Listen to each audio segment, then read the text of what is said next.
You're watching Euronews Now. Thanks for joining us. These are the headlines this hour. The World Health Organization warns Europe could reach more than 2 million COVID-19 deaths by March unless countries take urgent action against the virus now. Bulgarian investigators work to find out how a bus burst into flames, with the blaze killing over 40 people on a motorway near the capital, Sofia. And NASA's DART spacecraft soars into space on a mission to knock an asteroid off course and test technology that could one day stop one from destroying planet Earth. COVID-19 patients being transferred from the Netherlands to Germany. It's a symbol of an epidemic that is once again out of control on the continent. Vaccination coverage is insufficient. Only 67% of the entire population of the European Union has received 2 doses of vaccine, with huge discrepancies, 86% in Portugal and barely 25% in Bulgaria. The World Health Organization is warning that the European region could hit over 2 million COVID-19 deaths by March 2022. Today, it says the COVID situation across Europe and Central Asia is very serious. There is a challenging winter ahead, but we can take decisive action to stabilize the pandemic. With almost 50,000 new cases of COVID-19 every day, Germany is one of the countries currently hardest hit by the outbreak. In several European countries, restrictions are being tightened, such as in Austria, which has re-locked down its population and made vaccinations compulsory as of February. On the plus side, there are new anti-COVID treatments which could soon be available to complement the vaccines, in particular a nasal spray or a pill from the American laboratory Merck, which is still awaiting the green light from health regulators. Excellent. Relatives wait for news outside a hospital in the Bulgarian capital, Sofia. A catastrophic bus crash and subsequent inferno has left little room for hope. On board were mostly tourists being brought back home to North Macedonia from a trip to Istanbul. 46 people were killed and only 7 appear to have survived. I only know that my uncle, a 49-year-old from the village of Dolno Kolichani, is well, in stable condition. He only has some scratches on the face, but this is nothing. He's not in danger. For the others, my aunt and cousin, we don't have any definitive information. But doctors say that if they are not here, the chances are that they died at the site of the accident. The cause of the disaster is not immediately clear. Bulgarian officials say the bus swerved off the motorway and tore a 50-metre section of the crash barrier. But it's not yet known if the bus caught fire before or after the crash. No other vehicles were involved in the accident. We are together with our North Macedonia brothers and grieve together in this tragedy. We hope the survivors recover swiftly. The victims have not yet been officially named, but officials said they include 12 children and many young people aged between 20 and 30. One man said he'd lost his whole family in the crash.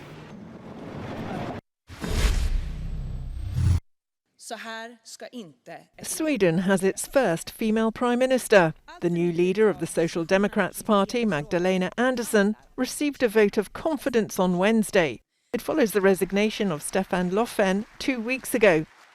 Our reporter, Per Bergfors Nyberg, has the details. Magdalena Andersson received a standing ovation here in Parliament today when she was approved as the country's first female Prime Minister, 100 years after women were first allowed to vote here in Sweden. And this was a moment of huge historic significance, and especially for young girls growing up here in Sweden today, knowing that the glass ceiling has been broken and that anything is possible for both boys and girls. Sweden is the last among the Nordic countries to actually have a female Prime Minister since Denmark, Norway, Iceland, Finland, they've all had a woman at the top of government. But it wasn't until this very morning that Andersson knew that she would have the backing of Parliament. Late last night, she secured a deal with the Left Party about raising pensions, and that way she secured the support of that party. And then this morning, the Centre Party said it would also not vote against her, which meant that Andersson won the vote with just 1 vote's margin. However, later today, though, she's expected to lose a vote concerning the government's budget, which will mean that on the same day that she's elected the new Prime Minister, she will also be forced to rule using the Conservative opposition's budget. Now, on Friday, Magdalena Andersson will assume her new role as Prime Minister during a ceremony at the Royal Palace with the Swedish King. Per for Snyberg, Euronews, Stockholm, Sweden.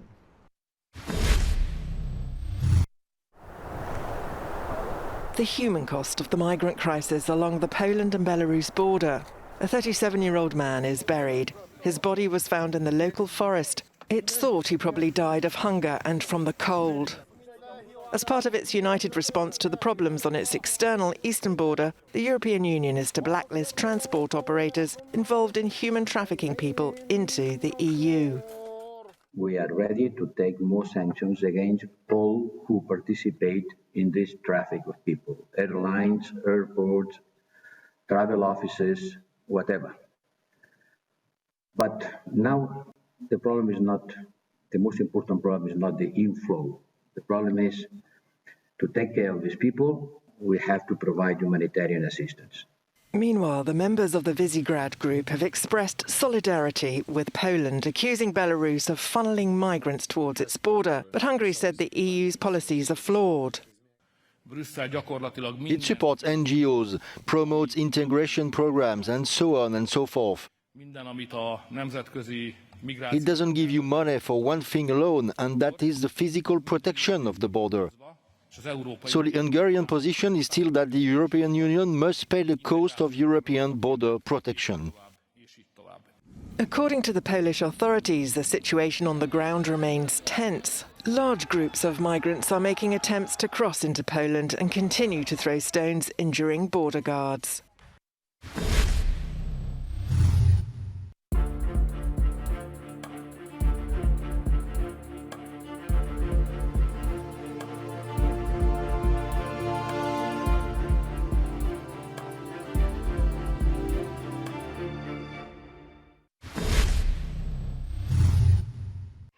Four, 3, 2, 1, and liftoff. NASA has launched its DART mission spacecraft to deliberately nudge an asteroid out of the way as an unprecedented test. The SpaceX Falcon 9 rocket left the Vandenberg Space Force Base in California. First and second stage of Falcon 9 will separate. It's part of the US agency's planetary defense strategy, testing the technology which would be needed to avoid a possible collision with Earth. The spacecraft will break free from the DART rocket and hurtle towards the asteroid more than 10 million kilometres away from Earth. The hope is the nudge will change the asteroid's motion, and the test will see by how much. Photos will be beamed back just before the impact. The spacecraft should hit the rock sometime next autumn in 2022. It's 5 years since the Colombian government signed peace with the FARC guerrilla group after 50 years of violence. Stay with Euronews for our special report from Bogota on where the country stands now.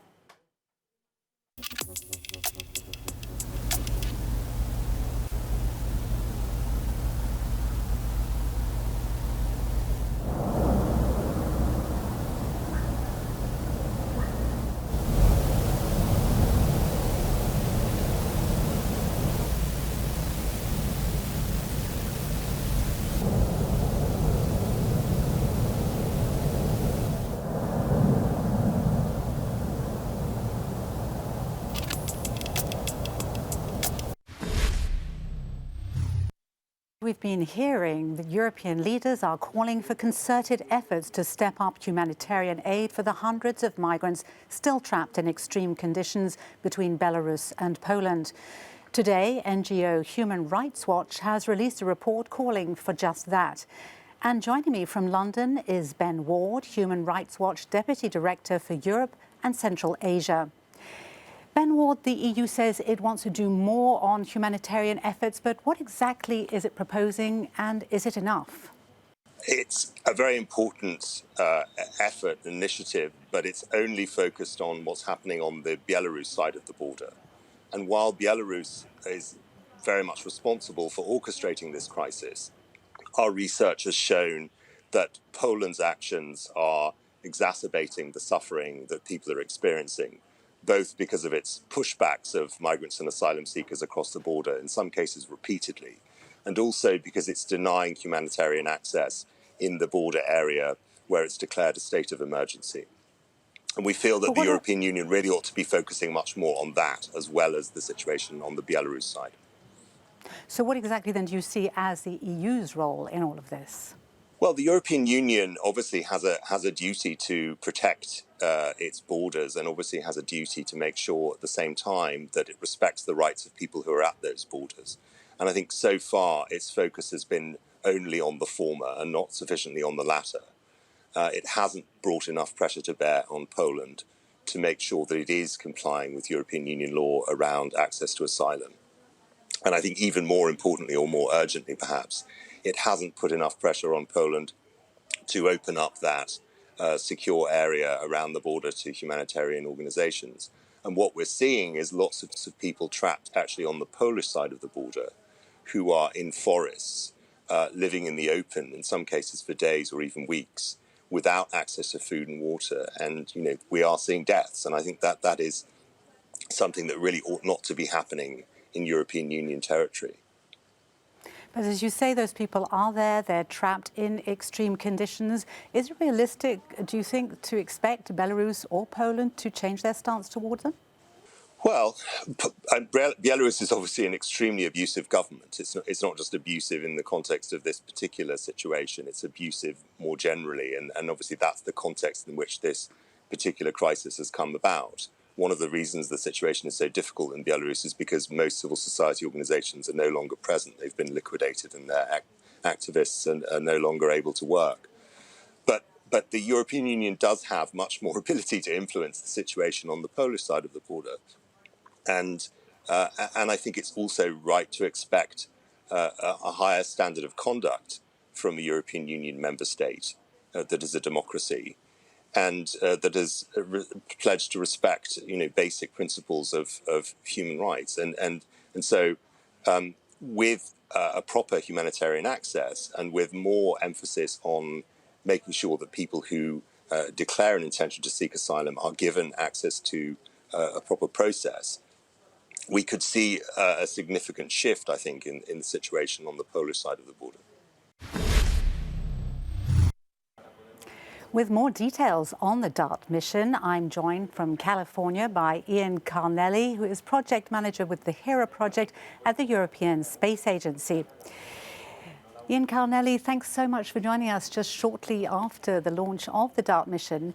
It's the double asteroid redirection test mission. It sounds a little bit like the stuff of many a Hollywood sci-fi blockbuster, but how real is the threat to planet Earth from these asteroids?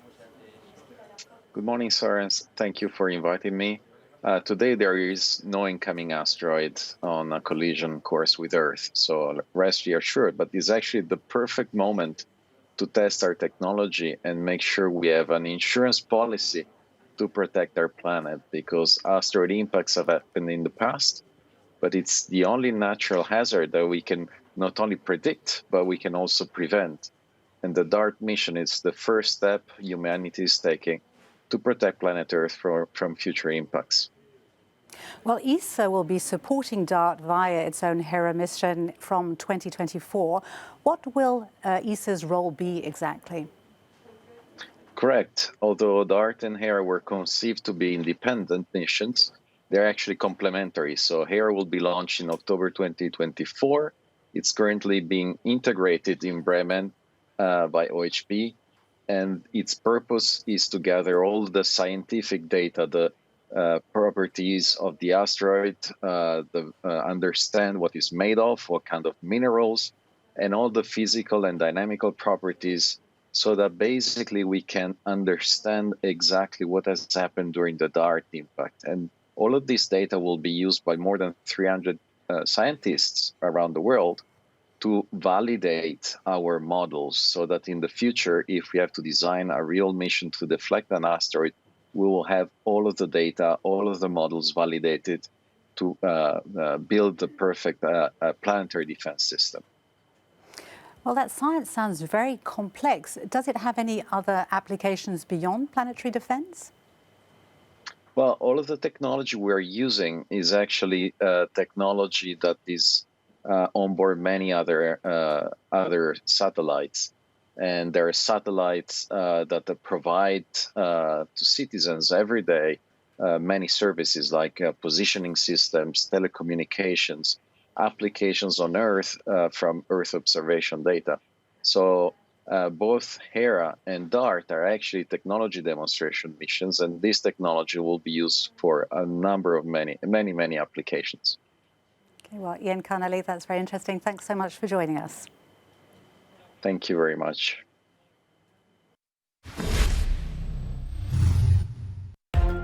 The Turkish lira has crashed almost as much as 15% to an all-time low. It follows recent interest rate cuts for the third consecutive month last week. President Recep Tayyip Erdogan praised the cuts and recently declared Turkey was fighting an economic war of independence. Inflation is already running at an annual rate of 20%.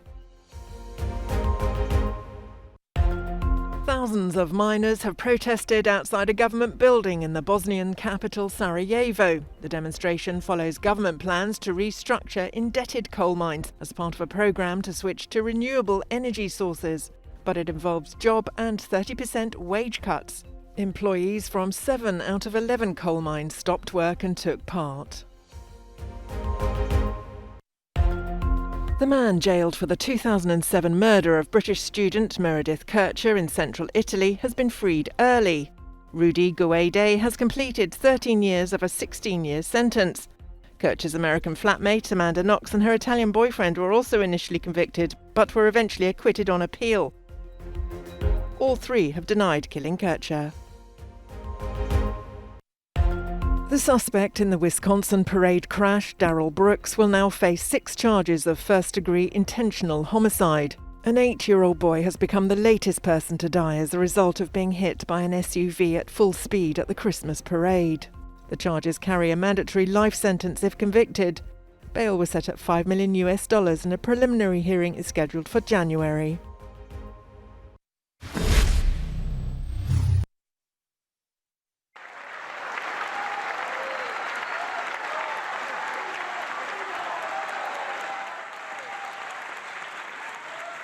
Colombia, Dr. Juan Manuel Santos Calderón.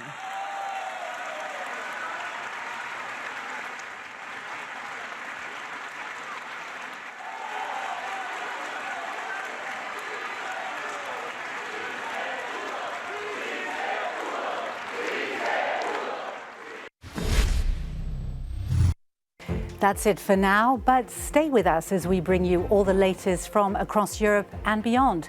And you can also find more on our website, euronews.com.